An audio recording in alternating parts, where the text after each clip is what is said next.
حضرات ایک مرتبہ سورہ حمد اور 3 مرتبہ سورہ توحید کی تلاوت فرما کر مرحومہ فرحت شاہین زیدی بنت سید ولی حیدر زیدی مرحوم فوت ہوئی.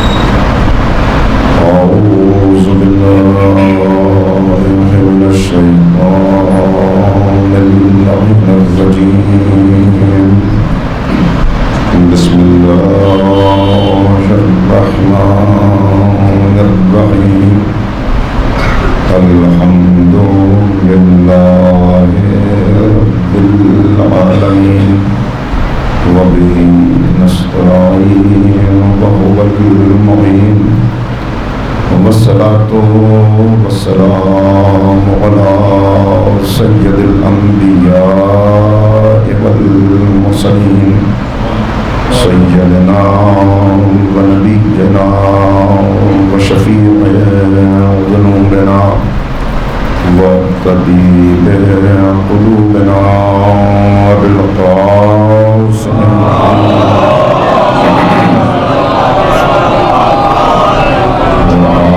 الطيبين الطاهرين المعصومين المظلومين المنتخبين المنتجبين. أما بعد فقد قال الله تبارك وتعالى في كتابه المجيد والفرقان الرشيد وقوله الحق. بسم الله الرحمن الرحيم ولا تكونوا كالذين نسوا الله فأنساهم أنفسهم صدق الله العلي العظيم.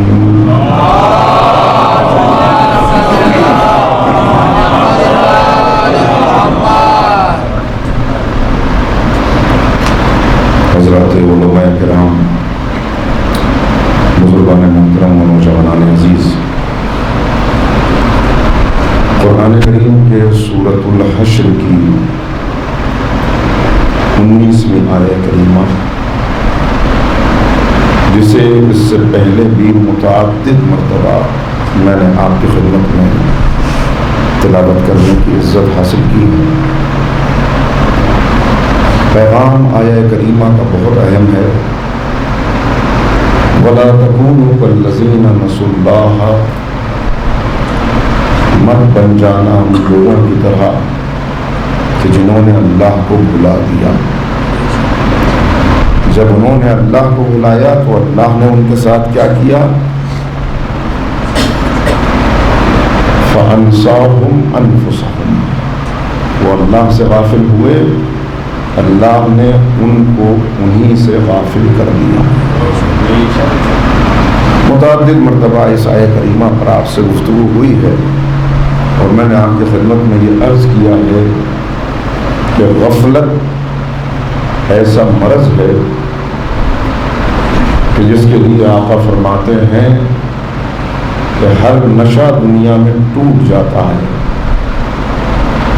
لیکن غفلت کا نشہ اتنا گہرا نشہ ہے کہ اگر اس سے انسان بیدار نہ ہو، نہ چونکے، تو یہ اس وقت تک نہیں ٹوٹتا جب تک ملک الموت کو دیکھ نہ لے. ایک مرتبہ ذرا مل کے صلوات پڑھیں.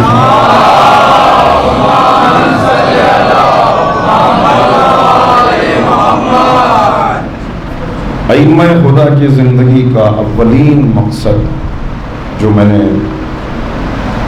پرسوں کی تقریر میں بھی عرض کیا تھا، سنڈے کی تقریر میں یہ بات آئی تھی کہ کیا مقصد ہے؟ مقصد امت کی قیادت اور دین کی حفاظت. امت کی قیادت، یہ بات میں نے عرض کی ہے اس سے پہلے بھی. ایک صلوات اور پڑھیں محمد.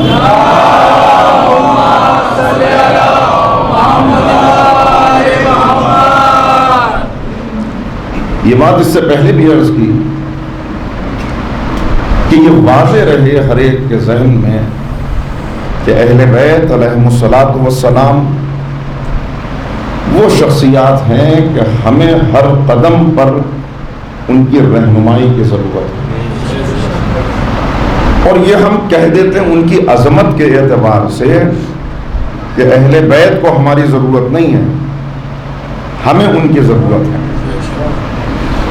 لیکن عظمت کے اعتبار سے تو یہ جملہ بالکل صحیح ہے کہ ان کی عظمت اس سے بالا تر ہے کہ وہ تعریف کرنے والوں کے محتاج ہوں، ماننے والوں کی ان کو ضرورت ہو، بولنے والے ان کی طرف سے بولتے رہیں. اس لیے کہ اگر سب بولنے والے چپ بھی ہو جائیں تو قرآن ان کی طرف سے بولتا ہے. اگر سب تعریف کرنے والے خاموش ہو جائیں تب بھی قرآن ان کا قصیدہ پڑھتا رہے گا.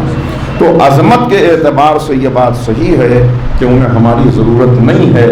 اسی لیے انہوں نے کسی بھی موقع کے اوپر خود کو منوانے کے لیے نہ طاقت کا استعمال کیا نہ معجزے کا استعمال کیا.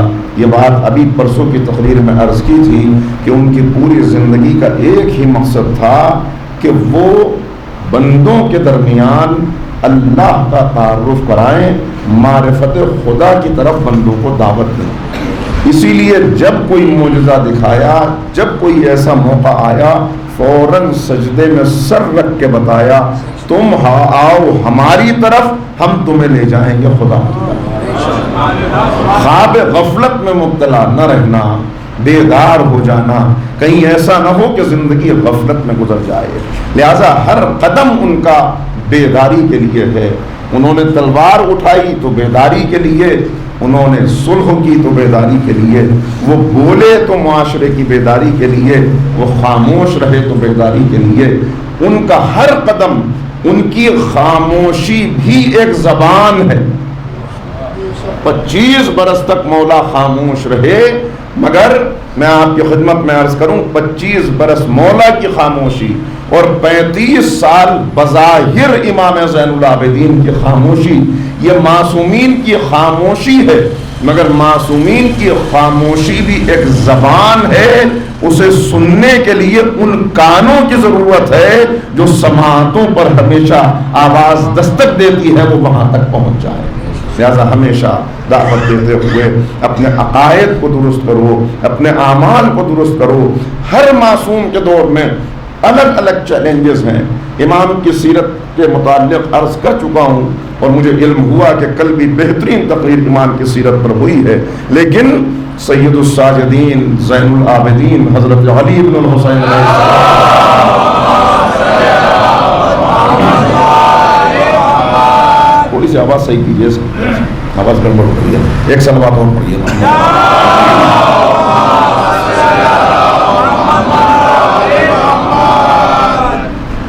امام کی شخصیت پر ساری زندگی انسان گفتگو کرتا رہے تب بھی امام کے تعارف کا حق ادا نہیں کر سکتا.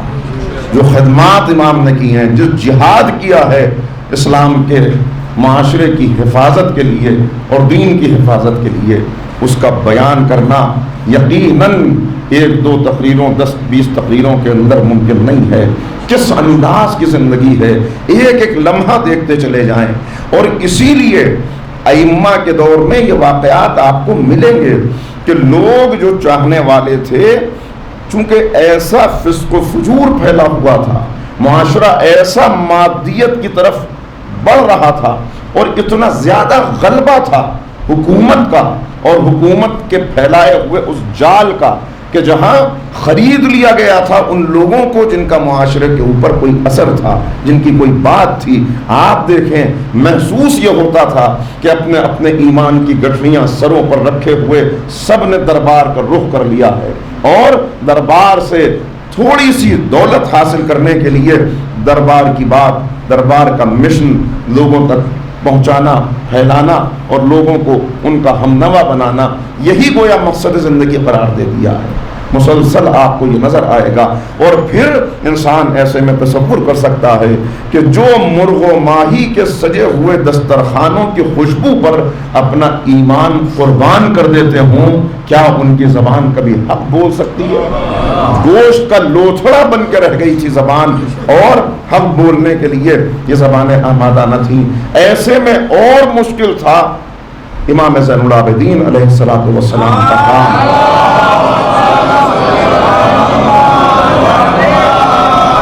چنانچہ میں نے عرض کیا کہ امام، یہ اگر اس دور کو آپ دیکھیں کہ جس دور میں ہم زندگی گزار رہے ہیں، اور ذرا سا واپس پلٹیں تو ایسا محسوس ہوتا ہے کہ تاریخ دوہرا رہی ہے اپنے آپ کو، اور ہم پھر وہیں پر آ گئے ہیں۔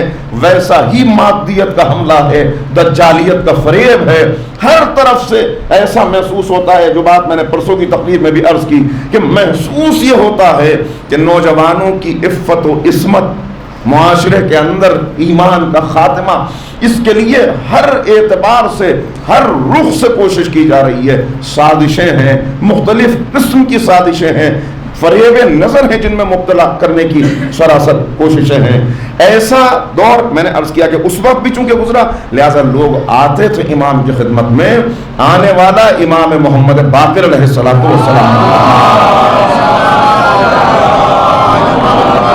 ضعیف انسان ہے، آیا مولا میرا عقیدہ سن لیجئے اور مجھے بتائیے کہ کیا میرا عقیدہ صحیح ہے۔ دیکھیے، ایک دن میں نے آپ کی خدمت میں عرض کیا تھا کہ انسان کے لیے سمت سفر کا صحیح ہونا بہت ضروری ہے، رفتار سفر شرط نہیں ہے، اس لیے کہ اگر ڈائریکشن صحیح ہے، اگر سمت سفر صحیح ہے تو جتنا اس کی طرف قدم بڑھائے گا فاصلہ کم ہوگا، منزل قریب ہوگی۔ لیکن اگر سمت سفر غلط ہو گئی، ڈائریکشن ذرا سا غلط ہو گیا، تو پھر جتنا تیز چلے گا اتنا منزل سے دور ہوتا چلا جائے گا۔ سمت سفر پہ نظر رہے، منزل واضح ہے، وہ سامنے منزل نظر آ رہی ہے، اب چلیے، ہر ایک کو قدم بڑھانا ہے، اسی طرف بڑھے چلنا ہے۔ کہ صاحب کیا کریں، طاقت ہی نہیں ہے، کھڑا نہیں ہوا جاتا، نہیں کھڑا ہوا جاتا تو بیٹھ کے چلیے، بیٹھا نہیں جاتا تو گھسٹ کے چلیے، مریض ہو گئے ہیں، چلیے، بڑھیے تو صحیح، جتنی طاقت، جتنی توانائی، جتنا حوصلہ ہے اس کے اعتبار سے قدم بڑھائیے، اس لیے کہ یہاں رفتار سفر شرط نہیں ہے، سمت سفر کا صحیح ہونا شرط ہے۔ ہر ایک کی آزمائش اس کی طاقت کے مطابق ہے، جتنی طاقت ہے اتنے قدم بڑھائیے، اس لیے کہ وہ ہستیاں ہیں جنہوں نے اطمینان دلا دیا کہ قدم بڑھانا تمہارا کام، منزل تک پہنچانا ہماری ذمہ داری۔ رفتار شرط نہیں ہے، عین ممکن نہیں، میری بات پہ بالکل یقین نہ کیجئے، مگر شب عاشور دیکھ لیجئے گا، ہر چند قدم چلے تھے، رحمت نے بڑھ کے سہارا دیا تو جہنم سے نکل کے جنت میں پہنچ گئے۔ لہذا عقائد کا درست ہونا تاکہ منزل واضح رہے، سمت سفر صحیح رہے۔ مولا میرے عقائد سنیے، کیا میرے عقائد صحیح ہیں؟ کہا کہ بتاؤ کیا عقائد ہیں؟ بیان کرنا شروع کیا کہ اے آقا، میں آپ سے محبت کرتا ہوں۔ میں نقل مفہوم کر رہا ہوں، جلدی جلدی بات پہنچ جائے۔ میں آپ سے محبت کرتا ہوں، اور آپ سے محبت کی بنا پر جو آپ سے محبت کرتا ہے ان سب سے محبت کرتا ہوں۔ دیکھیے، یہ ایسا نسخہ ہے کہ اگر اس کو سمجھ لیا جائے تو سارے انتشار، ساری نا اتفاقیاں، سارے گلے شکوے سب ختم ہو جائیں، اور اگر اس محبت کو ہر ایک اپنی زندگی میں افضلیت دے، ترجیحات بدل دے، تو پھر تمام مومنین اس نسخے کی بنا پر جو یہ مرد مومن بیان کر رہا ہے کہ میں آپ سے محبت کرتا ہوں، اور آپ سے محبت کی بنا پر جو بھی آپ سے محبت کرتا ہے اس سے محبت کرتا ہوں، یعنی ان سے محبت کرنے میں کوئی غرض نہیں ہے۔ ایک آنے والا ایک دن پیغمبر کی خدمت میں آیا، یا رسول اللہ کوئی ایسا نسخہ بتائیے کہ میں اللہ کے قریب ہو جاؤں، میں اللہ کے قریب ہو جاؤں، اللہ مجھ سے راضی ہو جائے۔ نبی کریم نے جو کچھ فرمایا اس کا خلاصہ یہ، الحب للہ والبغض للہ، بس ایک نسخہ بنا دو، محبت کرو اللہ کے لیے، نفرت کرو اللہ کے لیے۔ نہ ہر محبت قابل ستائش ہے، نہ ہر نفرت قابل مذمت ہے۔ نفرت کی بھی ضرورت ہے، محبت کی بھی ضرورت ہے، مگر بس درمیان میں جو شخصیات ہوں جنہیں مرکز بنایا جائے، جن کے وہ مقناطیسی کشش جن کے اندر پائی جاتی ہے، یعنی بکھرے ہوئے ہوتے ہیں اگر بہت سے ذرات اور ان کو جمع کرنا ہو تو ایک ایک کر کے انسان ان کو چنے گا، کیلیں بکھر گئی، بہت سے ذرات بکھر گئے، ان کو جمع کرنا مشکل ہو جائے گا۔ لیکن اگر میگنیٹ درمیان میں لے آئے، مقناطیس، تو سارے ذرات سمٹ کے وہیں پہ آ جائیں گے۔ عزاداری وہ مقناطیس ہے کہ اگر اس سے وہ کام لے لیا جائے کہ جس کام کے لیے عزاداری کی بنیاد رکھی گئی، بنا ڈالی گئی، تو یقیناً سب سمٹ کے اسی مرکز پہ جمع ہوتے چلے جائیں گے۔ مقناطیس ہے، کشش ہے اس کے اندر۔ تو اب پیغمبر کیا فرما رہے ہیں؟ اللہ کے لیے محبت، اللہ کے لیے نفرت۔ اگر اس کو بندہ، ہماری محبتیں کیا ہیں؟ کبھی محبت ہے خود غرضی کی بنیاد پر، کبھی محبت ہے کہ ملے گا ان سے کچھ اس بنیاد پر، کبھی محبت ہے ظاہری حسن کی بنیاد پر۔ لیکن جب بندہ اللہ کے لیے محبت کرے اور اللہ کے لیے نفرت کرے تو پھر یہ نظر آتا ہے کہ ایک سگا بھائی مولا کے پرچم کے نیچے کھڑا ہے، دوسرا سگا بھائی مخالف کے پرچم کے نیچے کھڑا ہے، اس لیے کہ آپس میں ان کا رشتہ جو ہے وہ رشتہ تو ہے مگر محبت ہے اللہ کے لیے، نفرت ہے اللہ کے لیے۔ کتنے ایسی جنگیں آپ کو نظر آئیں گی، باپ بیٹا مقابلے پر ہیں، ان کے مقابلے کی وجہ کیا ہے؟ اس لیے کہ نفرت محبت اللہ کے لیے۔ بس یہی بات کہہ رہا ہے کہ مولا پہلی چیز جو میں آپ کی خدمت میں عرض کرنا چاہتا ہوں وہ یہ کہ محبت کرتا ہوں آپ سے اور ہر اس شخص سے جو آپ سے محبت کرتا ہے۔ دوسری چیز، نفرت کرتا ہوں ہر اس شخص سے کہ جو آپ کو دوست نہیں رکھتا، اور اس سے میرا بغض، میرا نفرت کسی ذاتی بنیاد پہ نہیں ہے، صرف وجہ ایک ہے کہ وہ آپ سے محبت نہیں کرتا تو میں بھی اس سے محبت نہیں کرتا، وہ آپ کو دشمن رکھتا ہے تو میں بھی اس کو دشمن رکھتا ہوں۔ اس کے بعد بات آگے بڑھی، کہا مولا آپ کے حلال کو حلال سمجھتا ہوں قیامت تک، آپ کے حرام کو حرام جانتا ہوں قیامت تک، اور اس دنیا میں آپ کا غلبہ، آپ کی حکومت دیکھنے کا خواہش مند ہوں۔ واضح ہو گئی بات؟ یہ چار باتیں عرض کی، امام نے سنا اور اس کے بعد امام نے کہا ایسا ہی عقیدہ لے کر ایک شخص میرے والد گرامی امام زین العابدین علیہ السلام کی خدمت میں آیا، اس نے میرے بابا کے میں موجود تھا، میری موجودگی میں میرے بابا کے سامنے اس نے اپنا یہی عقیدہ بیان کیا تھا۔ میرے بابا نے اس کو سند دی کہ تمہارا عقیدہ بالکل صحیح ہے، اور اگر تم اس عقیدے کے مطابق زندگی گزار کے چلے گئے تو آخرت میں تم ہمارے ساتھ ہوں گے، ہمارے ساتھ ہوں گے۔ اس نے یہ سنا، ایک مرتبہ اس کا چہرہ کھل گیا کہ مولا ذرا پھر سے دہرائیے، مولا ذرا پھر سے بتائیے ایک مرتبہ۔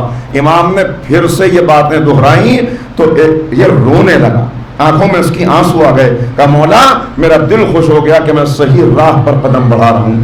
جب یہ جانے لگا تو امام نے مخاطب ہو کے اپنے اصحاب سے کہا جسے دنیا میں جنتی کو دیکھنا ہو وہ اس بوڑھے کو دیکھ لے۔ تو یہ ہے پہلی چیز کہ ڈائریکشن صحیح ہو جائے۔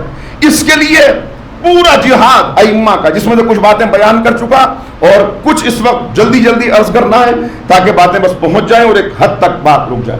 یہ ہے وہ بنیاد کہ جس کو سنبھالتے ہوئے، جس کو سینے سے لگا کر آگے بڑھنا ہے، اور پھر ان کے نقوش قدم، ان پہ قدم جماتا ہوا آگے بڑھتا چلا جائے، ان پہ قدم جمے رہیں۔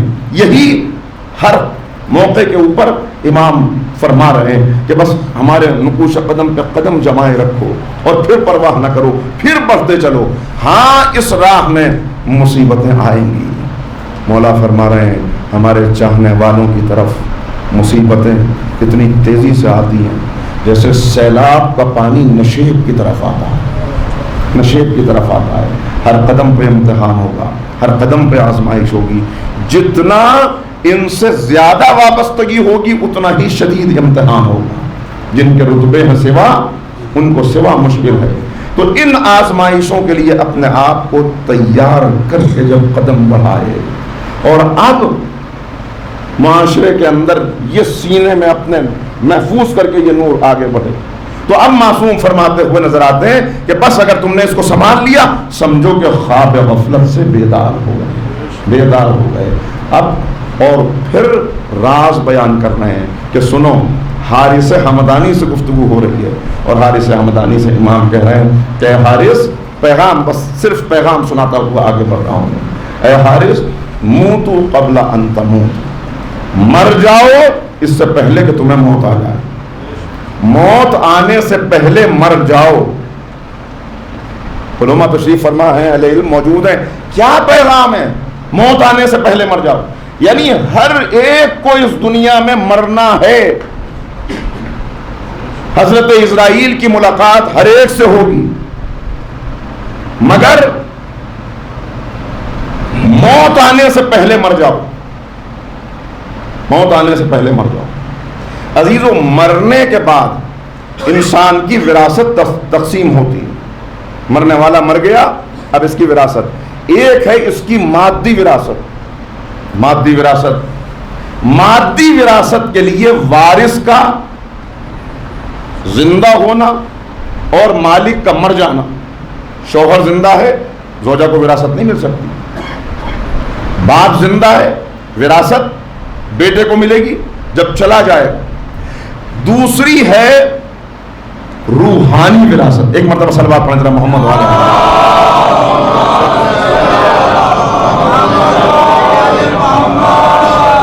دوسری ہے روحانی وراثت. بس دونوں میں فرق کیا ہے؟ ایک جملہ آسان کرنے کے لیے عرض کر رہا ہوں. دونوں میں فرق کیا ہے؟ مادی وراثت پانے کے لیے مالک کا مرنا ضروری ہے، روحانی وراثت پانے کے لیے وارث کا مرنا ضروری ہے. نہیں، یہ بھی بات واضح نہیں ہوئی. روحانی وراثت کیا ہے؟ روحانی وراثت یہ ہے، نورانی وراثت، روحانی وراثت علم، تقوی، یقین، معرفت، یہ ہے روحانی وراثت. مولا کیا فرما رہے ہیں؟ اے حارث، موت آنے سے پہلے مر جاؤ. یعنی یہ ہماری وراثت ہے. علم، معرفت، یہ ہماری وراثت ہے. یہ وراثت کب ملے گی؟ وراثت ملتی ہے مرنے کے بعد. مرنے کا مطلب کیا؟ مرنے کا مطلب تب پتا چلے گا جب مولا کے اس فرمان پہ نظر کریں گے کہ جہاں مولا فرما رہے ہیں الناس نیام، سب سو رہے ہیں، سب سو رہے ہیں. یہ جاگیں گے. کب جاگیں گے؟ جب ملک الموت کو دیکھ لیں گے. اب سمجھئے کہ مولا کیا کہہ رہے ہیں؟ مرنے سے پہلے مر جاؤ. یعنی ملک الموت کو دیکھ کر تو سب جاگ ہی جائیں گے. ملک الموت سے ملاقات کرنے سے پہلے جاگ جاؤ تاکہ ہماری وراثت تمہیں مل جائے. علم کے وارث بن جاؤ، معرفت کے وارث بن جاؤ، تقوی کے وارث بن جاؤ. صلوات پڑھ دو محمد و آلہ.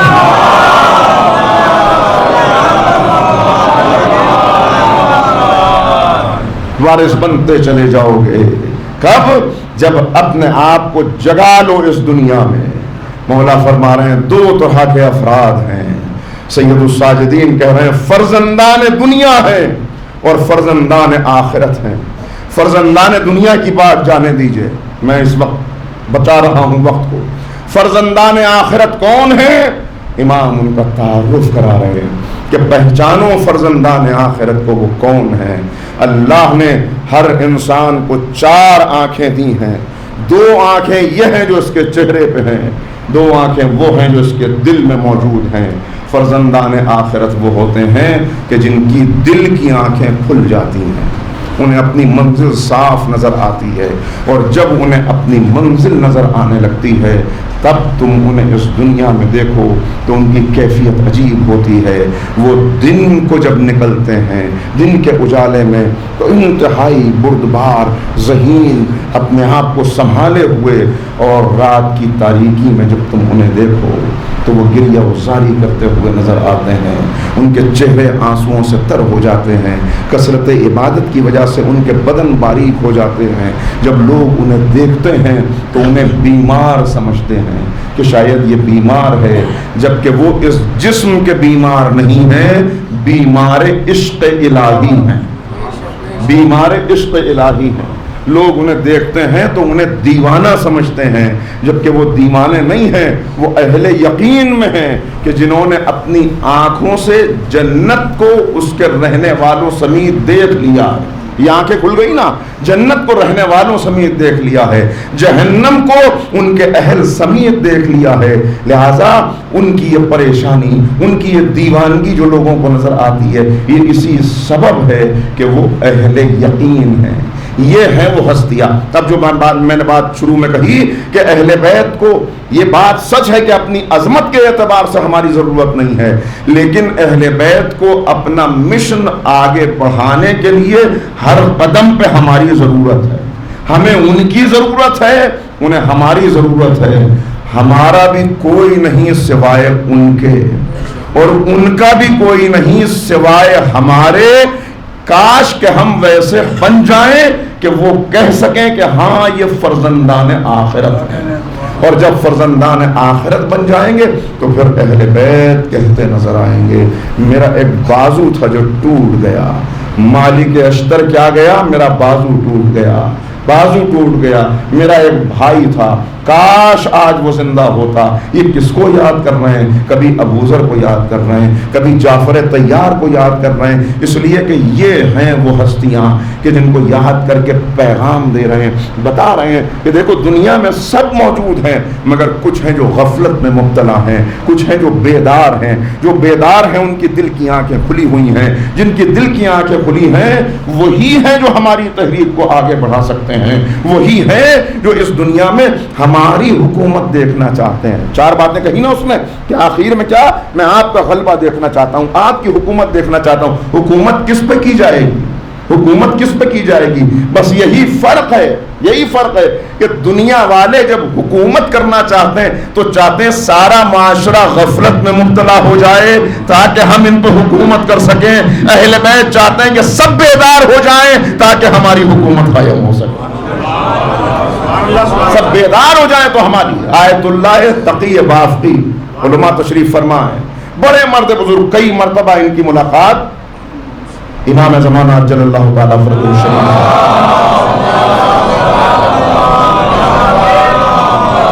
ایک مرتبہ مسجد جم کرام تشریف لے گئے، ابھی مسجد میں قدم رکھا تھا کہ امام سے ملاقات ہو گئی، امام سے ملاقات ہوئی۔ آج مسجد میں غیر معمولی عبادت گزار موجود ہیں، چاہنے والے بہت موجود ہیں، ہر طرف سے امام کو آواز دی جا رہی ہے، پکار رہے ہیں، رو رہے ہیں، گریہ کر رہے ہیں۔ تو ایک مرتبہ شکوے کے انداز میں انہوں نے مولا سے کہا کہ آقا اتنے چاہنے والے موجود ہیں، اتنی زبانیں آپ کو پکار رہی ہیں، اتنی آنکھیں ہیں جو آپ کے فراق میں رو رہی ہیں، مولا کب وہ وقت آئے گا کہ آپ ظہور فرمائیں، کب وہ وقت آئے گا کہ آپ تشریف لائیں؟ اب تو اتنے چاہنے والے موجود ہیں، اسی مسجد کو دیکھ لیجئے، اس مسجد کے اندر کتنے لوگ ہیں، کتنے چاہنے والے ہیں۔ امام نے کہا کہ تقی بافقی سمجھتے ہو ہماری وجہ سے آئے ہیں؟ کہ مولا سب کی زبان پہ آپ کا نام ہے، کیا سمجھتے ہو ہماری وجہ سے آئے؟ کہا اچھا سنو دیکھو۔ بس ایک مرتبہ امام نے دست اعجاز کان پر پھیرا، سماعت بلند ہوئی، پردے ہٹے، مادی پردے ہٹے، کہا سنو۔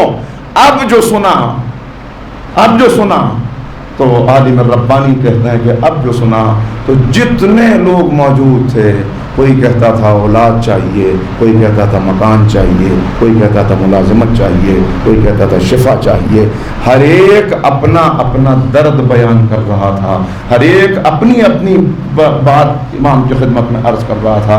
امام نے کہا تم نے دیکھا ان میں کوئی ہمارے لیے نہیں آیا، ان میں کوئی ہمارے لیے نہیں آیا، یہ سب اپنا مقصد لے کر آئے ہیں، یہ سب اپنی طلب لے کر آئے ہیں۔ سنا، کچھ دیر خاموش رہے، اس کے بعد تقی بافقی نے ایک مرتبہ چہرہ اٹھایا، کہا مولا مگر میں صرف آپ کے لیے آیا ہوں، میں صرف آپ کے لیے آیا ہوں۔ سنا، کہا ہاں تم ہمارے لیے آئے ہو، اسی لیے تو ہماری زیارت کر رہے ہو، اسی لیے تو ہم تمہارے سامنے موجود ہیں۔ صلوات پڑھ دو محمد و آل محمد۔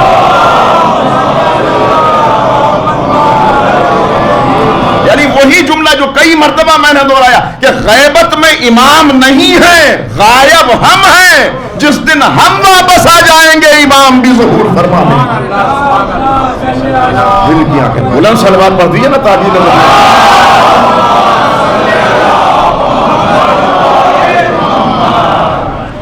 تو یہ پیغام ہے جو سید الساجدین ساری زندگی دیتے رہے، غفلت میں مبتلا نہ رہنا۔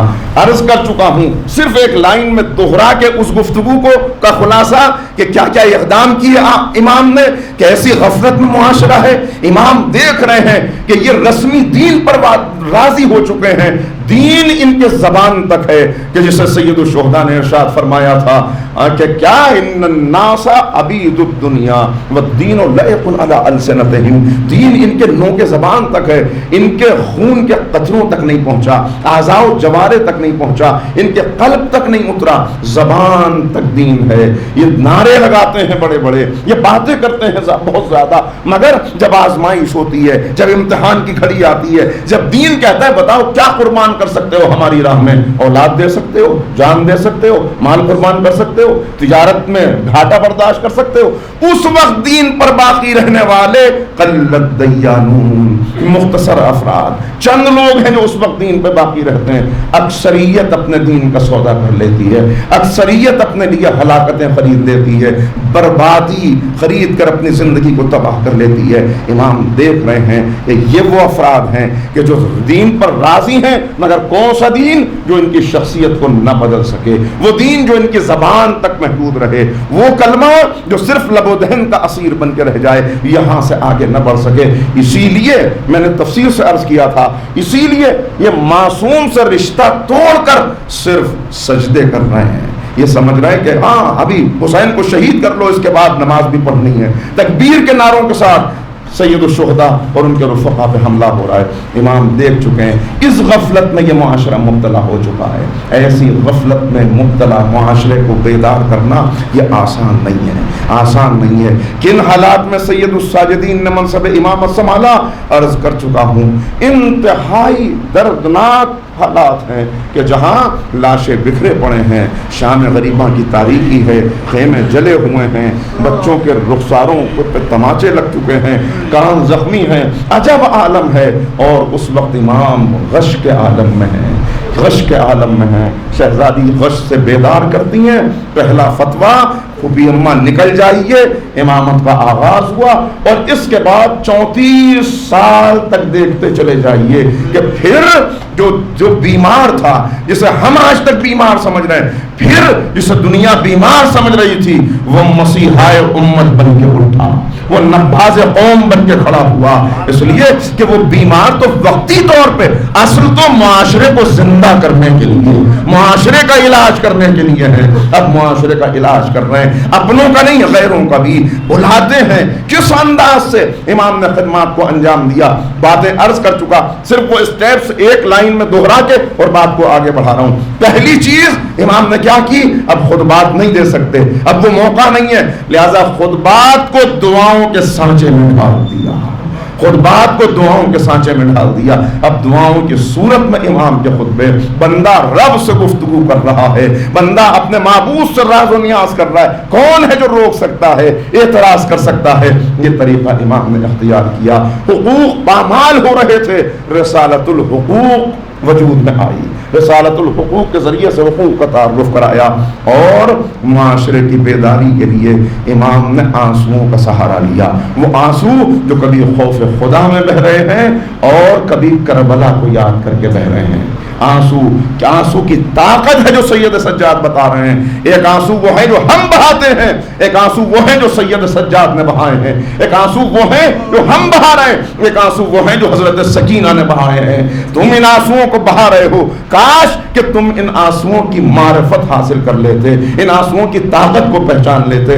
اگر اس معرفت کے ساتھ یہ آنسو بہ جاتے، یہ اب بھی اگر بہ جائیں، رخسار پہ خشک ہو کے یہ نہ سمجھ لینا کہ ختم ہو گئے، نہیں، ان کی نورانی صورت ہے کہ جس میں یہ محفوظ ہیں۔ وہاں کس بارگاہ میں کہ جہاں ایک ذرہ بھی اگر کوئی نیکی کرے تو اس ذرے کا بھی اجر موجود ہے. اس وقت ان آنسوؤں کی قیمت پتہ چلے گی. لیکن ان آنسوؤں سے کیا کام لیا جا سکتا ہے؟ یہ آنسو، ان سے تقوی کی کھیتیاں سیراب ہو سکتی ہیں، ان سے نیک اعمال کی فصلیں اگائی جا سکتی ہیں، ان سے نوح کا طوفان لایا جا سکتا ہے، ان سے معاشرے کو بہایا جا سکتا ہے. برائیوں کو معاشرے کی اگر معرفت کے ساتھ بہا لیا جائے. ایسے آنسو جو سید سجاد کی آنکھوں سے نکل رہے ہیں، وہ آنسو کس انداز سے، کس طرح بڑا نام ہے. آپ جا کے دیکھیں، قبلہ تشریف فرما ہے، علماء موجود ہیں. بڑا نام ہے شہاب الدین زہری، علماء اہل سنت میں ایک بڑا نام. شاگرد بھی بہت سے ہیں، شاگرد بھی بہت سے ہیں، اور ائمہ حدیث میں ان کا شمار ہوتا ہے. حدیث ان سے نقل کی گئی چاہے ستہ کے اندر. ان کا عالم امام سے بس محبت رکھتے ہیں اتنی کہ امام سے ملاقاتیں کرتے ہیں، امام کی خدمت میں حاضر ہوتے ہیں. بڑی شخصیت، جانتے ہیں کہ امام روحانی اعتبار سے امام کا رتبہ کیا ہے. عبادتوں سے امام کی بہت متاثر ہیں، چنانچہ عبادتوں کی روایتیں نقل بھی ہوئی ہیں ان سے بہت سی. لیکن اسی غفلت میں مبتلا ہے، اسی غفلت میں. امام سے بھی محبت ہے اور حکومت وقت کے قاضی بھی بنے ہوئے ہیں. حکومت کا قاضی بنے ہونے کا مطلب کیا ہے؟ اس حکومت کا قاضی بنے ہونے کا مطلب یہ کہ وہ حکومت کہ جہاں تخت پر بیٹھا ہوا حاکم جو اپنے سینے سے ہر وقت قرآن کو لگائے رکھتا تھا، یہاں بیٹھا ہے قرآن، وہاں بیٹھا قرآن، وہاں بیٹھا قرآن، وہاں بیٹھا درس قرآن، ہر وقت درس قرآن چل رہا ہے. جیسے ہی اس شخص کو یہ پتا چلا کہ اب خلافت مجھے مل گئی ہے، منصب مجھ تک پہنچ گیا، میرے باپ مروان کے بعد مجھے مل گیا، تو یہی عبد الملک ابن مروان جس کا عالم یہ تھا کہ مسجد میں ہر وقت موجود رہنے اور قرآن کریم سے عشق ہونے کی بنا پر معاشرہ اس کو پہچانتا تھا. اس کا لقب ہی تھا امامۃ المسجد، مسجد کی فاختہ، مسجد کی کبوتری.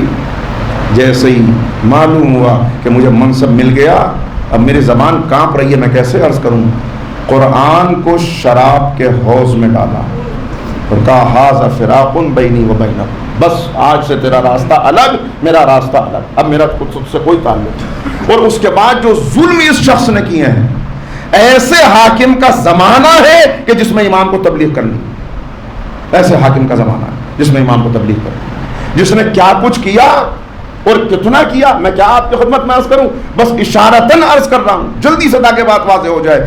ایک دن اس کا ایک رفیق خاص اس سے ملنے کے لیے آیا، ماہ مبارک تھا، رمضان المبارک میں یہ پہنچا.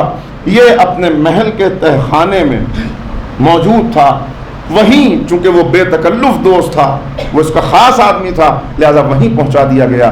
جب وہاں پہنچا تو دیکھا دسترخوان بچھا ہوا ہے، کتنی نعمتیں، اور یہ اطمینان سے رمضان دن کا وقت، سب روزے سے ہیں اور یہ کھانا کھا رہا ہے. تو اس نے کہا کہ آپ حاکم وقت ہیں، آپ کو یہ عالم، ماہ مبارک کا کچھ تو لحاظ کیجئے. تو اب جو اس نے کہا، دیکھیے خود اپنا اعتراف جرم ہے، کہا کہ یہ بتاؤ تم اس پر اعتراض کر رہے ہو کہ میں کیوں کھانا کھا رہا ہوں، کیوں میرا روزہ نہیں ہے. سنو، میں نے اپنے کانوں سے یہ حدیث مسلسل آتی ہوئی سنی ہے، اور میں جانتا ہوں یہ معتبر پیغمبر کی حدیث ہے، معتبر حدیث ہے. کون سی حدیث؟ کہ ایک شخص، صلوات پڑھے محمد والے محمد،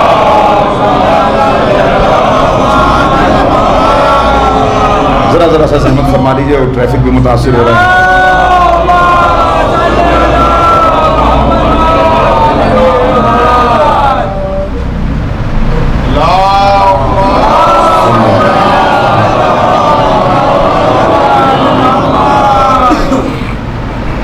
کہا میں نے یہ سنا ہے، مجھے معلوم ہے کہ یہ حدیث معتبر ہے کہ پیغمبر نے فرمایا کہ ایک شخص اگر نوح کی عمر پائے، ساری زندگی یوں بسر کرے کہ دن میں روزے رکھے راتوں کو مصلی کے اوپر گزارے، ہر سال پاپیادہ حج کرے، اور حج کرتے ہوئے حالت احرام میں، حج یا عمرہ کرتے ہوئے حالت احرام میں صفا و مروہ کے درمیان بے گناہ قتل کر دیا جائے، اس عالم میں کہ ہر دن روزہ رکھا ہو، ہر رات عبادت کی ہو، حالت احرام میں ہو، کوہ احد کے برابر اس نے سونا خیرات کیا ہو، لیکن اگر اس کے دل میں علی کی محبت نہ ہو تو اسے اوندھے منہ جہنم میں ڈال دیا جائے۔ صلوات پڑھیں نا محمد۔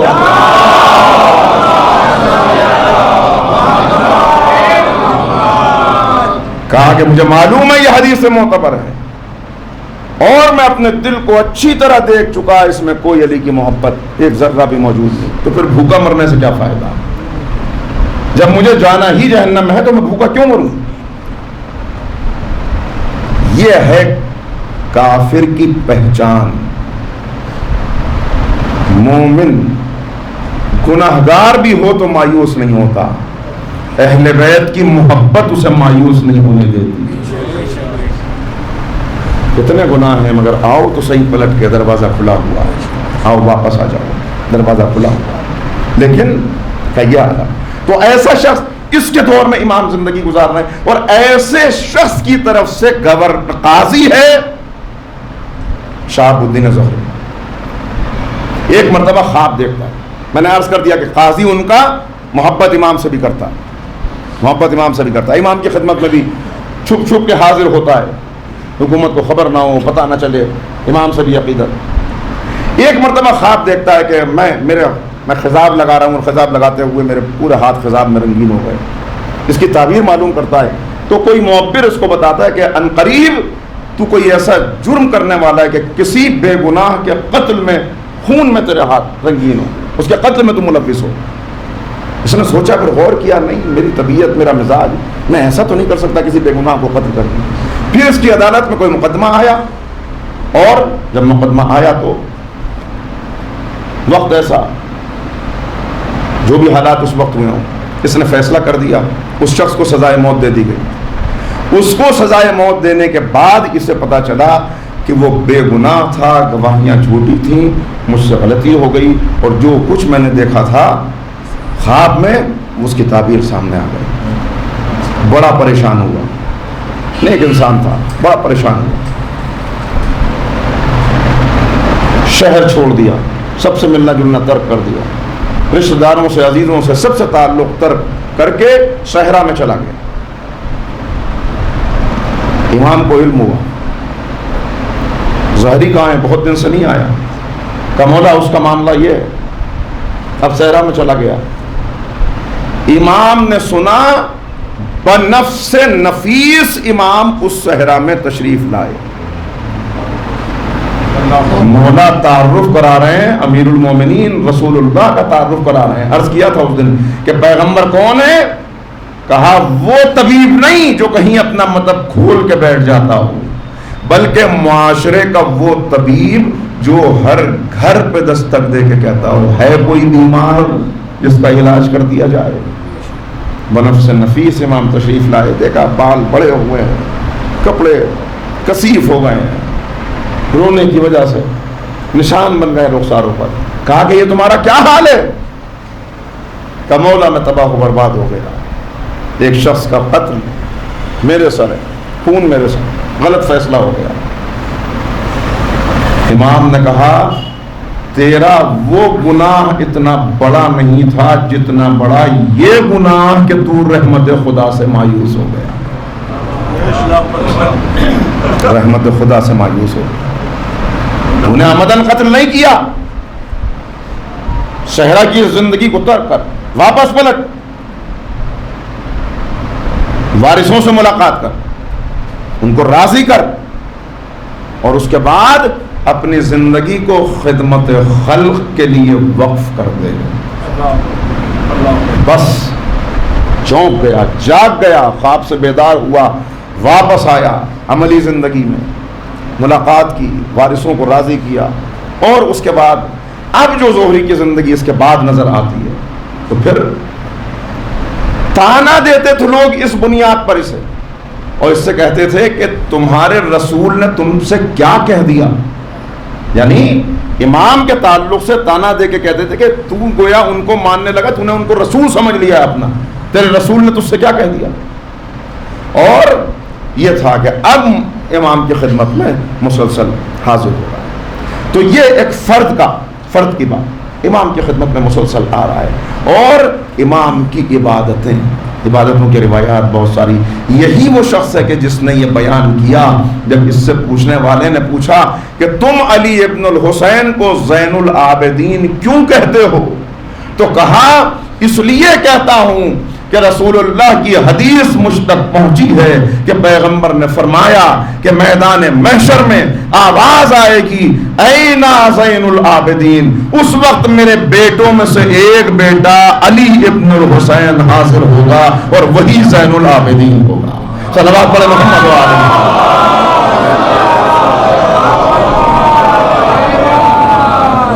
زین العابدین یہ آنا.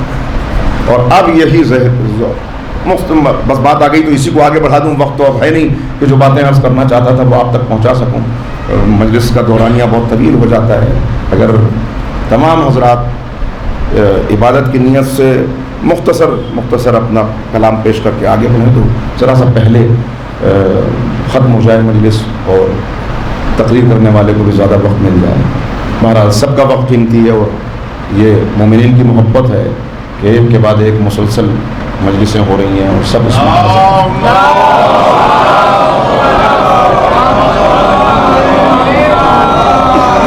ایک مرتبہ اور صلوات پڑھیں محمد.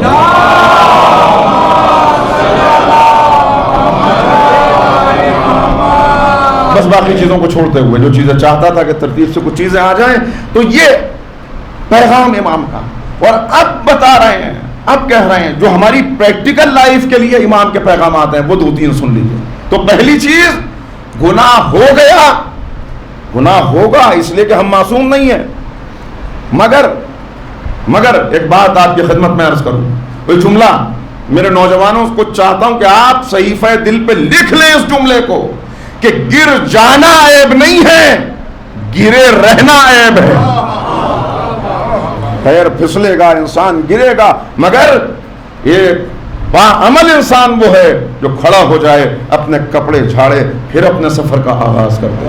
ہاں مجھ سے غلطی ہو گئی، میں پھسل گیا، میں گر گیا، مگر میں گرا نہیں رہوں گا، اس لیے کہ اہل بیت کی محبت ہے جو نور بن کے مسلسل میری رہنمائی کر رہی ہے. مولا فرماتے ہیں، پھر مولا اب پریکٹیکل لائف کے لیے جو چیزیں 2-3 سن لیجئے اس میں سے کہا کہ حیرت ہے اس شخص کا پر جس کے سامنے دسترخوان بچھے، جب دسترخوان بچھتا ہے تو وہ دیکھتا ہے ان میں سے کون سی غذا میرے جسم کے لیے مفید ہے، دیکھتا ہے کون سی غذا ہے جو میرے جسم کے لیے مفید ہے، مگر غور نہیں کرتا کہ کون سی غذا ہے جو اس کی روح کے لیے مفید ہے. اسی بات کو کہا تھا شاید کسی تقریر میں کہ تعجب ہے، ہم اہل بیت کے چاہنے والے بھی ہیں، ان سے وابستہ بھی ہیں، بڑے بڑے دعوے بھی ہیں، مگر عجیب بات ہے کہ ڈاکٹر کے کہنے سے حلال چھوڑ سکتے ہیں، اہل بیت کے کہنے سے حرام چھوڑنے کو تیار نہیں. سخت ہو گئی بات. اچھا ایک صلوات پڑھ دیجیے محمد.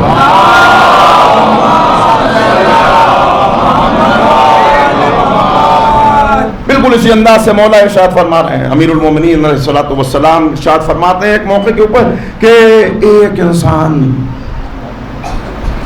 اندھیرے میں چراغ جلاتا ہے تاکہ اسے کھانا کھانا ہے، اندھیرے میں چراغ جلاتا ہے تاکہ اسے یہ پتہ چل سکے کہ اس کے شکم میں کیا جا رہا ہے، اسے یہ معلوم ہو سکے کہ اس کے شکم میں کیا جا رہا ہے. مگر تعجب ہے اس پر کہ عقل کو علم کے چراغ سے نہیں جلاتا، عقل کے چراغ کو علم کی روشنی سے نہیں جلاتا کہ اسے پتا چلے کہ اس کی روح کے لیے کوئی نقصان دہ چیز تو اس کے بدن میں داخل نہیں ہے. یہی غفلت ہے. اسلام کہہ رہا ہے کہ غور کرو، اس جگہ نہ رہنا جہاں غفلت میں مبتلا ہونے کا اندیشہ ہو. یا شعور مردہ ہو جائے، وہ لباس نہ پہننا، وہ کھانے نہ کھانا، وہ چیزیں نہ پینا، اس علاقے میں نہ رہنا، ہجرت کر جاؤ، اللہ کی زمین بہت وسیع ہے اگر کہیں اپنے دین پہ عمل کرنے کا موقع نہیں ملنا۔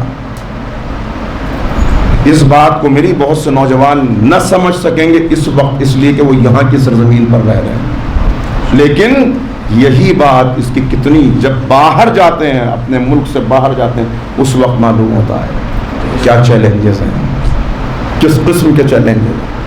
یہاں چونکہ میں نے عرض کیا کہ یہاں بہت سی چیزیں، بہت سی باتیں ایسی ہیں کہ زندگی گزر رہی ہے، بڑھتے چلے جا رہے ہیں، بس جیسے سب بڑھ رہے ہیں ویسے ہی بھاگ دوڑ ہے، صبح ہر انسان دوڑا چلا جا رہا ہے، چوراہوں کے اوپر بھیڑ ہے، سب دوڑ رہے ہیں، دودھ والا بھاگ رہا ہے، اخبار والا بھاگ رہا ہے، لوگ ملازمین کہاں جا رہے ہیں، یہ سب کہاں جا رہے ہیں، یہ سب کہاں جا رہے ہیں؟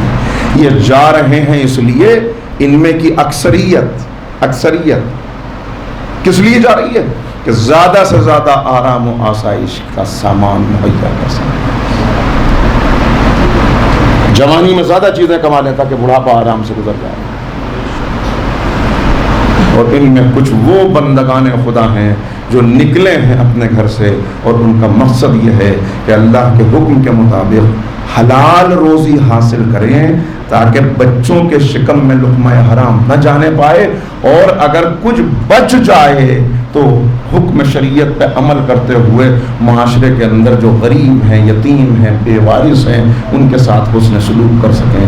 رفتار دونوں کی ایک جیسی ہے، چل دونوں ایک ہی طرح رہے ہیں، لیکن اس نیت نے دونوں کے مرتبے کو بہت پست اور بلند کر دیا۔ ایک بہت پست ہے، ایک بہت بلند ہے، وہ دوڑ رہا ہے بس اس لیے کہ حاصل کرنا ہے، بائی ہوک اور بائی کروک، بس کمانا ہے، جانا ہے، آنا ہے، جمع کر لو، ذخیرہ کر لو۔ اور دوسرا وہ ہے کہ جو مقصد ہے اس کے سامنے ایک، اس مقصد کے لیے وہ نکلا ہے، اس مقصد کے لیے وہ زندگی گزارا۔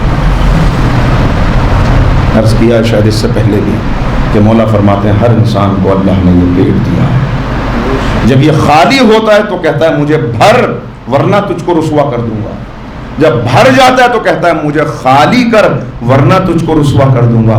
جس کے سامنے کوئی مقصد زندگی نہ ہو اس کی پوری زندگی اسے بھرنے اور خالی کرنے میں ہی گزر جاتی ہے،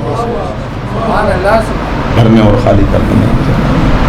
چنانچہ امام متوجہ کر رہے ہیں اے زہری زندگی کو گزارو مگر اس انداز سے کہ فرزندان آخرت بنو، وہ کہ جو ایسا نہیں کہ وہ بیٹھ جاتے ہیں کہیں پر گوشہ نشین ہو جاتے ہیں، نہیں، دن میں، دن کی روشنی میں۔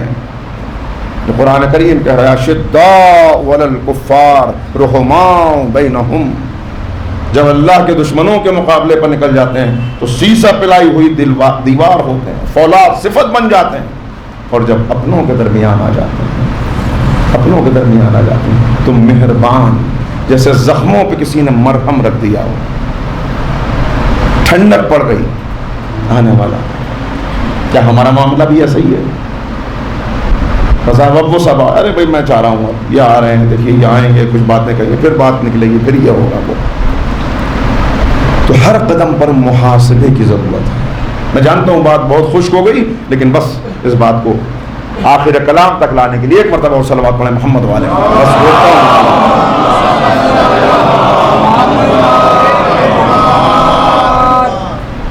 حماد بن حبیب کوفی یہ بیان کر رہے ہیں کہ ایک مرتبہ حج کے لیے قافلے میں شریک ہو کر میں جا رہا تھا، سیاہ آندھی چلی، اتنی تیر و تاریک آندھی تھی کہ اس کی وجہ سے پورا قافلہ منتشر ہو گیا، اور جب ذرا آندھی رکی تو میں نے اپنے آپ کو ایک صحرا میں پایا، تاریکی ہو چکی تھی، خوفناک صحرا تھا۔ میں نے کہا پتہ نہیں میرا کیا بننے والا ہے، کہیں جنگلی جانور حملہ نہ کر دیں، مجھے نقصان نہ پہنچا دیں۔ میں ایک درخت کے اوپر چڑھ گیا کہ رات یہیں گزاروں، روشنی ہوگی تو اپنا راستہ تلاش کروں گا۔ کا نصف شب گزر چکی تھی کہ میں نے دیکھا سفید لباس پہنے ہوئے کوئی شخص صحرا میں بڑھتا چلا آ رہا ہے۔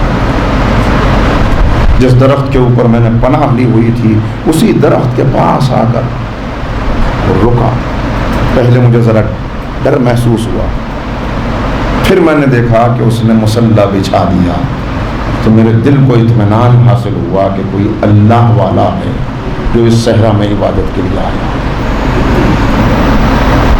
کہ میں نے دیکھا اس نے بیٹھ کے وضو کیا، مجھے حیرت ہوئی، میں تو اسی جگہ سے گزر کے آیا ہوں، یہاں کوئی پانی کا چشمہ تو نہیں تھا۔ آہستہ آہستہ دیکھتا رہا،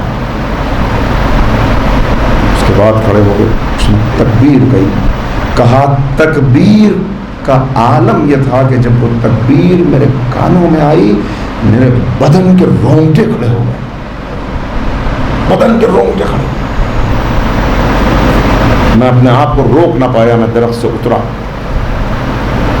میں نے دیکھا کہ واقعی وہاں پانی کا چشمہ موجود تھا جو اس سے پہلے نہ تھا، میں نے بھی وضو کیا اور میں بھی اس کے پیچھے عبادت کے لیے کھڑا ہوا، مگر وہ اپنے ماحول سے بالکل بے خبر، محویت کا عالم یہ تھا، خشوع و خضوع کا عالم یہ تھا کہ اسے خبر نہیں تھی صحرا، میں سمجھ رہا تھا یہ سب میری خبر نہیں۔ رات گزرتی رہی مگر نہ اس کی تکبیریں ختم ہوئیں نہ اس کے سجدے ختم ہوئے، کہ سجدے اس کے اتنے طویل سجدے تھے کہ اس کی پیشانی پسینے سے بھیگ جاتی تھی۔ میں بیچ بیچ میں اس کو دیکھتا تھا اور اپنے آپ سے کہتا تھا کہ اللہ نے اس شخص کو تمام خوف و ہراس اور تمام تھکن سے آزاد کر دیا ہے، یہ نہ تھکتا ہے نہ کوئی خوف کھاتا ہے۔ اسی عالم میں صبح کی روشنی پھیلنے لگی، صبح کی روشنی پھیلنے لگی، وہ میری طرف متوجہ ہو چکے تھے مگر گفتگو کوئی نہ ہوئی، سلام کے علاوہ کوئی گفتگو نہ ہوئی، پھر وہ عبادت میں مشغول ہوئے، میں بھی عبادت کرنے لگا۔ اس کے بعد میں ان کے قریب گیا اور ان کے ہاتھ کو پکڑ کے کہا کہ بتائیے تو صحیح آپ کون ہیں، آپ کون ہیں، اس صحرا میں کیسے آئے؟ کہا تم بتاؤ تم یہاں کیسے آ گئے؟ کہا میں راستہ بھٹک گیا تھا۔ انہوں نے کہا اپنی آنکھوں کو بند کر لو، میرا ہاتھ ان کے ہاتھ میں تھا، میں نے آنکھیں بند کی، ایسا محسوس ہوا کہ جیسے زمین حرکت میں آ گئی ہے، اور چند لمحے چند ساعتیں گزری تھیں کہ مجھے حاجیوں کے چیخ و پکار کی آواز سنائی دینے لگی۔ انہوں نے کہا لو تم اپنی منزل پہ پہنچ چکے، خانہ کعبہ سامنے۔ اب میں نے ان کے قدموں کو پکڑ لیا اور کہا کہ بتائیے آپ کون ہیں، بتائیے آپ کون ہیں، اسی خدا کا واسطہ جس نے آپ کو یہ صلاحیتیں دی ہیں، یہ معجزات دی ہیں، مجھے بتا دیجئے کہ آپ کون ہیں۔ کہا میں علی ابن الحسین ابن علی ابن ابی طالب۔ میں رونے لگا اور رو کے میں نے کہا کہ مولا میرے لیے کوئی نصیحت کیجئے، کوئی وصیت کیجئے۔ انہوں نے کہا بس ہمارے راستے کو نہ چھوڑنا، ہمارے راستے کو نہ چھوڑنا۔ کیا جانے دنیا کے کیا مرتبہ ہے، مگر جو بات آپ کی خدمت میں عرض کرنا چاہتا ہوں، یہ قربانیاں ائمہ کی، یہ قربانیاں سید الساجدین کے یہ 34 سال جو ان کی زندگی کے گزرے، کس انداز سے گزرے، کیسی اذیتیں اٹھائیں، کیا کیا درد تھے جو برداشت کیے، مگر کیا طاقت نہیں تھی؟ اس کے لیے عرض کیا کیسی طاقت، ولایت تکوینی کا مالک ہو، زمین کی تنابیں جس کے یہی زہری بیان کرتا ہے کہ عبد الملک ابن مروان کے حکم سے امام کو دوبارہ گرفتار کیا گیا اور شام کی طرف لے جانے لگے۔ کہا کہ شام کی طرف امام کو لے جایا جا رہا تھا، اس وقت میری ملاقات ہوئی، میں رونے لگا اور میں نے کہا کاش یہ زنجیریں میرے ہاتھوں میں ہوتی، یہ طوق میرے گلے میں ہوتا، آپ اس اذیت میں گرفتار نہ ہو۔ امام نے کہا پریشان نہ ہو، اگلی منزل سے پہلے مجھے میں آزاد ہو جاؤں۔ زہری کہتے ہیں میں واپس آیا، کچھ دیر کے بعد دیکھا وہ سپاہی جو امام کو گرفتار کر کے چلے تھے وہ تلاش کر رہے تھے، ادھر ادھر ڈھونڈنے کا کیا ہوا، کہا زنجیریں اور طوق رہ گیا مگر قیدی نہ جانے کہاں چلا گیا۔ قیدی نہ جانے کہاں چلا گیا. کہتے ہیں میں نے اسی وقت سامان سفر باندھا اور شام کا رخ کیا. اسی کے حاکم ہے نا, شام کا رخ کیا کہ جا کے عبد الملک ابن مروان سے ملاقات کروں. میں اس کے پاس پہنچا اور اس سے ابھی گفتگو شروع کی تھی کہ یہ واقعہ میں نے اس کا ذکر کیا. تو اس نے کہا کہ وہ جس وقت میرے سپاہی ان کو تلاش کر رہے تھے اور زنجیریں رہ گئی تھیں, باخدا اس وقت وہ میرے سامنے موجود تھے. اس وقت وہ میرے سامنے شام میں موجود تھے, یہاں موجود تھے میرے سامنے. اور کہتا ہے ہیبت و جلال کا عالم یہ تھا, ان کے ہیبت و جلال کا عالم یہ تھا کہ میں ان کا احترام کرنے پر مجبور ہوا. ایک لفظ میری زبان سے نہ نکل پایا. تو انہوں نے کہا کہ تم ہمیں شام لانا چاہتے ہو, ہم شام نہیں رہنا چاہتے, مدینہ رہنا چاہتے ہیں. کہا یہ کہہ کے وہ رخصت ہو گئے.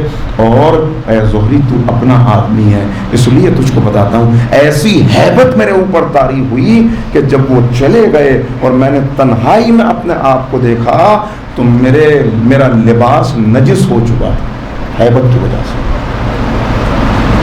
یہ اختیار جس کا ہو, یہ اختیار جس کا ہو.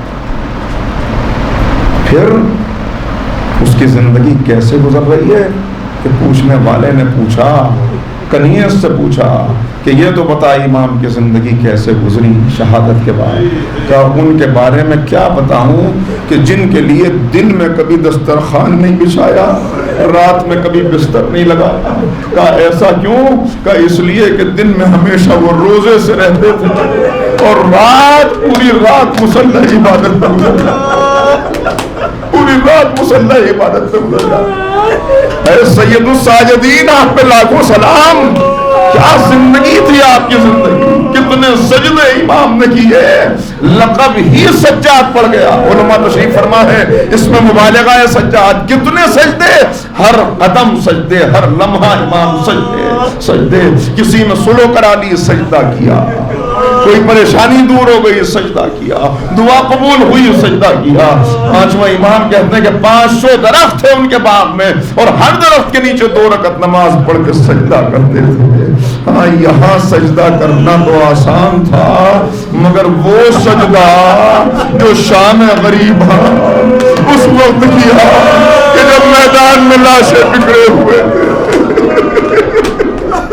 میدان میں لاشیں بکھرے ہوئے تھے, خیمے جل چکے تھے, پھوپھیوں کی بہنوں کی رضائیں چھن چکی تھی اور ایک عبادت گزار جلے ہوئے خیموں کی راہ کو جمع کر کے سبحان ربی الاعلی و بحمدہ, پالنے والے تیرا شکر کہ تو نے اس امتحان میں ہمیں کامیاب کیا, اس امتحان میں کامیاب کیا. آزادارو کہاں سے لفظ لاؤں, شہادت آپ سن چکے, مجھے نہیں پڑھنی, مگر آپ سے اتنا پوچھتا ہوں. کربلا کے شہداء کا ذکر سنتے ہیں, ہر مصیبت سن کے, ہر شہید کی مصیبت سن کے آپ کا دل بے چین ہو جاتا ہے, آپ کا دل تڑپ جاتا ہے. مگر میں ہاتھوں کو جوڑ کے آپ کی خدمت میں عرض کروں, اکبر کے سینے پہ برچھی لگی ایک بار, اونو محمد شہید ہوئے ایک بار, قاسم کا لاشا پامال ہوا ایک بار, کربلا کا ہر شہید ایک مرتبہ شہید ہوا. مگر ہائے میرا بیمار امام جو کبھی کوفے میں شہید ہوا, کبھی شام میں شہید ہوا, کبھی بازار میں شہید ہوا, کبھی دربار میں شہید ہوا. واہ غربتا, واہ مصیبتا, کیسی زندگی, کیسی پاکیزہ حیات اور کیسا درد, کیسا رنج و غم. اللہ اکبر کہ پوری زندگی کربلا کو بھولا نہیں میرا امام. جہاں صحیفہ سجادیہ کی دعائیں ہیں, جہاں رسالت الحقوق ہے, وہیں عجب عالم ہے, عجب عالم. دشمنوں کے ساتھ حسن سلوک, وقت نہیں بچا کے عرض کروں, سب چھوڑ دیا, مگر اتنا عرض کرتا ہوں, میرا یہ وہ امام ہے جس کی عبادت اور جس کے آنسو دونوں ایک دوسرے سے جدا نہیں کیے جا سکتے. جس نے کبھی مصلے کو فرش عزا بنا دیا, کبھی فرش عزا کو مصلہ بنا دیا, بھی فرجازہ کو مصلی بنا دیا.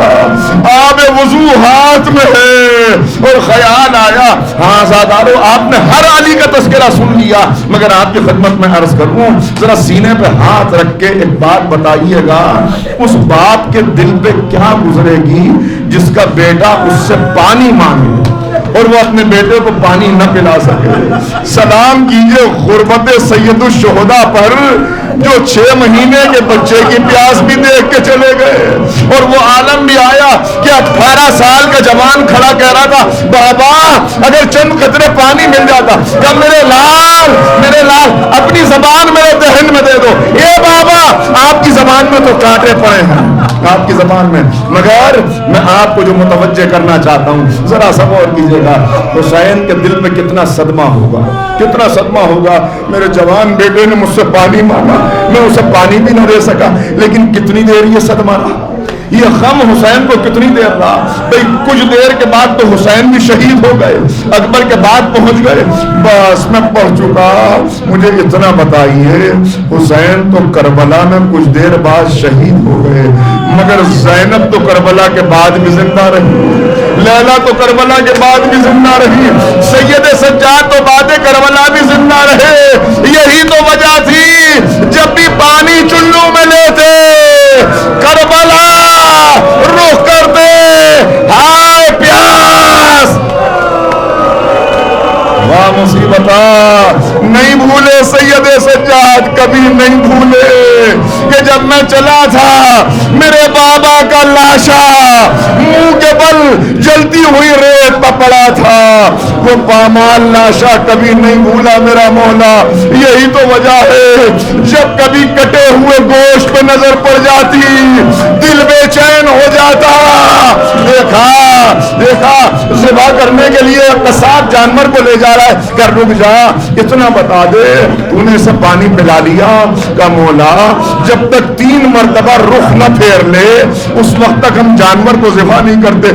کربلا کا رخ کیا بابا مدینے کا جانور بھی پیاسا نہیں ذبح ہوتا بابا مدینے کا جانور بھی پیاسا نہیں ذبح ہوتا مگر ہائے میرا بابا خشک رگے کند خنجر فاطمہ کی صدا ہائے میرا لال چکیاں پیس کر پالا سید الساجدین.